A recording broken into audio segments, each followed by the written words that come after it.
Good Tuesday, everyone, and thanks for tuning in to episode 24 of the Southern Conservative Podcast. My name is Ty. We have several things to talk about today. One thing I'm not going to talk about is gun control. I've made it pretty clear why I believe gun control is not the answer to stopping mass shootings. And it all revolves around the fact that there are evil people in this world. There are people who will not abide by any gun law, whether it's a law already on the books or if it's a new law, and will use guns to commit violence. I do support strengthening background checks in terms of making sure all states report to NICS and that all information is accurately reported, and that background checks are truly instant. And I want to see the background check turnaround time, meaning the time you apply for a gun and start the background check to the time you get the results of the background check to literally be as instant as possible. You should not have to wait weeks before you get the gun you want. But I am going to talk about the latest with the Broward County Sheriff's Office. Again, the root cause of the shooting in Florida is not due to accessibility of guns. Guns are always going to be accessible. And if you would ban all guns, there are over 300 million already possessed. Someone hell-bent on committing a crime will do it. And folks, the next shooter is already out there somewhere. So when it comes to protecting children in schools, you need to have armed personnel on site to neutralize a shooter when a shooting starts. You can't wait for outside law enforcement to show up, because most times, the shooting is already concluded by the time law enforcement shows up. You also need guards at entrances, and you need to beef up security checks by inspecting backpacks, checking IDs, and so forth. The problem in Florida was a total, complete breakdown in law enforcement. The FBI dropped the ball. The Sheriff's Department did not keep tabs on Nicholas Cruz or apprehend him despite numerous threats and warnings and calls to the department from concerned citizens. The armed deputy on site at the school did not engage the shooter and stayed outside. In fact, a total of 4 deputies did not enter the school. Now we're finding out more information about the Sheriff's Department. Sarah Carter published an article on Tuesday noting the department is now under investigation for allegations that deputies would not allow first responders to treat patients on the scene of the shooting. The department is also under investigation for the deputies not entering the school during the shooting. Police responded to calls regarding Cruz over 45 times over a 7-year period, although Broward County Sheriff Scott Israel disputes that report, stating his office only received 23 calls during that time frame. The FBI also received a detailed call on January 5th, warning that Cruz had posted disturbing images of slaughtered animals and comments on his Instagram saying he wanted to kill people, according to reports. The FBI stated on February 16th that the tip was not forwarded to the FBI Miami field office. Now, the FBI admitted it would have been normal protocol to forward the tip to the local field office in Miami, and that was never done.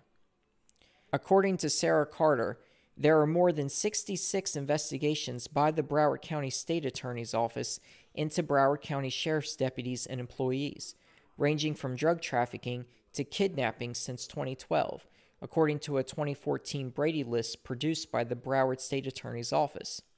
40 of those investigations occurred during embattled Sheriff Scott Israel's watch. Sarah goes on to write about a civil case that has been brought against the sheriff when one of his deputies killed a man by the name of Jermaine McBean. I'll provide a link to this story so you can read it. But the upshot is he was walking home with an air rifle he recently purchased when the bag covering the gun blew off, exposing the gun. A citizen saw the man walking along the street with the gun and called the police. Several deputies showed up, and one deputy fired shots, killing McBean. 2 of the deputies were awarded with a Gold Cross Award 3 months after the shooting. According to Sarah Carter, after receiving criticism, the sheriff told reporters the deputies should not have received the awards, adding that he did not award the deputies, but could not investigate the matter because someone accidentally destroyed the paperwork. Sheriff Israel is named in the lawsuit because he oversees the training, hiring, retention, chain of command, supervision, disciplining, and firing. He is named based on supervisory liability, his policies, and for being directly a part of the cover-up through the award process and failure to discipline, thereby ratifying and encouraging in the future of this kind of conduct and an environment that rewards it, according to the attorney in this lawsuit. So from this lawsuit, the numerous investigations in the Sheriff's Department, and the performance of the department during the recent school shooting, it's pretty clear that the department has some serious problems. And one of those problems appears to be accountability, and from what I've seen, the sheriff is taking no accountability. In fact, he said over the weekend that he has provided amazing leadership to the department. But it looks like it's been anything but amazing.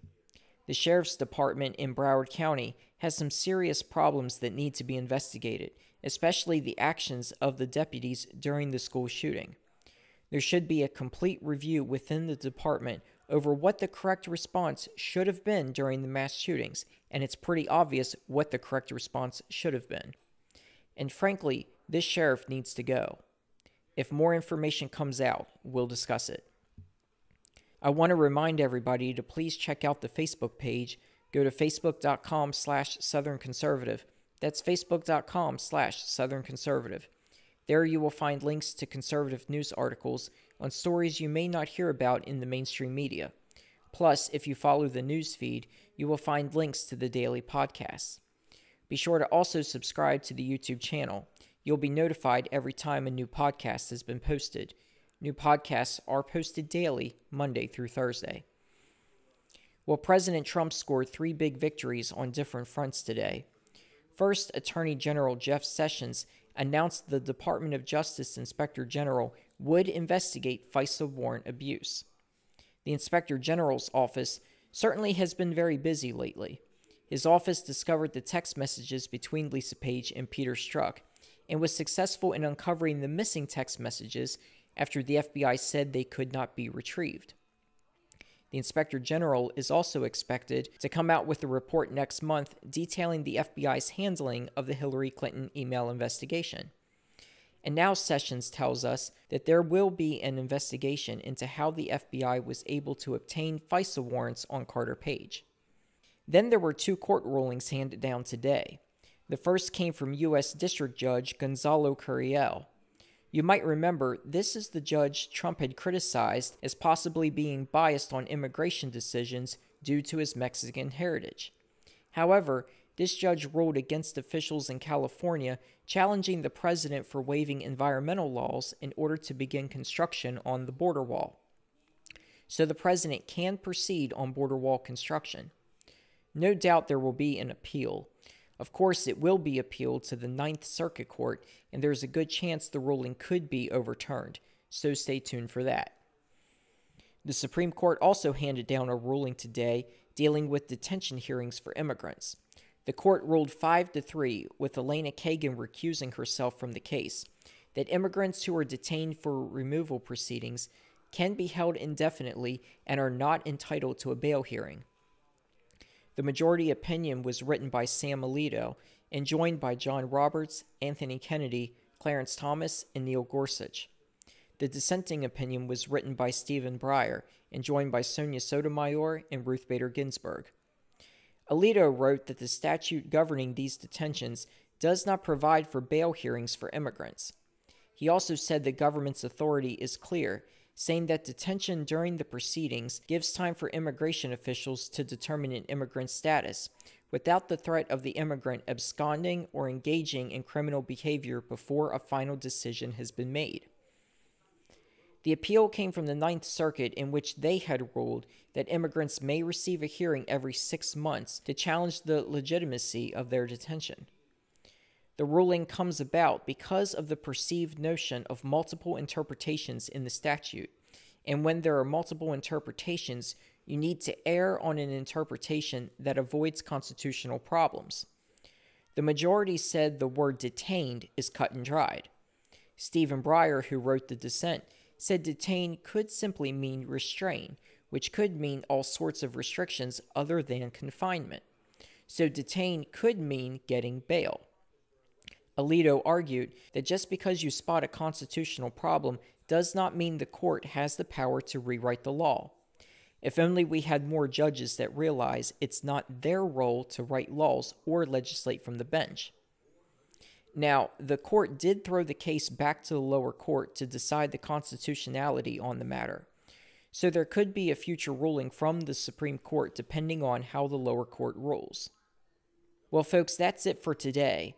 It was a very short podcast, and I've already made the decision that there will not be a podcast on Wednesday. So the next podcast will come out sometime Thursday afternoon. I hope you'll join me on Thursday.